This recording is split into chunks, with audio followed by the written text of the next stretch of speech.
عبادہ بن صامت رضی اللہ تعالیٰ عنہ جو بدر کی لڑائی میں شریک تھے اور لیلۃ القعبہ کے 12 نقیبوں میں سے تھے، فرماتے ہیں کہ رسول اللہ صلی اللہ علیہ وسلم نے اس وقت جب آپ کے گرد صحابہ کی ایک جماعت بیٹھی ہوئی تھی، فرمایا کہ مجھ سے بیعت کرو اس بات پر اللہ کے ساتھ کسی کو شریک نہ کرو گے، چوری نہ کرو گے، زنا نہ کرو گے، اپنی اولاد کو قتل نہ کرو گے، اور نہ عمودہ کسی پر کوئی نہ حق بہتان باندھو گے، اور کسی بھی اچھی بات میں اللہ کی نافرمانی نہ کرو گے۔ جو کوئی تم اس عہد کو پورا کرے گا تو اس کا ثواب اللہ کے ذمے ہے، اور جو کوئی انہی بری باتوں میں سے کسی کا ارتکاب کرے اور اسی دنیا میں اسلامی قوانین کے تحت سزا دی گئی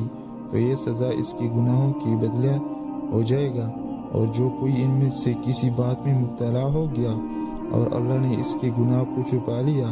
تو پھر اس کا معاملہ اللہ کے حوالے ہے، اگر چاہے معاف کرے اور اگر چاہے سزا دے دے۔ عبادہ کہتے ہیں کہ پھر ہم سب نے ان سب باتوں پر آپ صلی اللہ علیہ وسلم سے بیعت کر لی۔ صحیح بخاری حدیث نمبر 18۔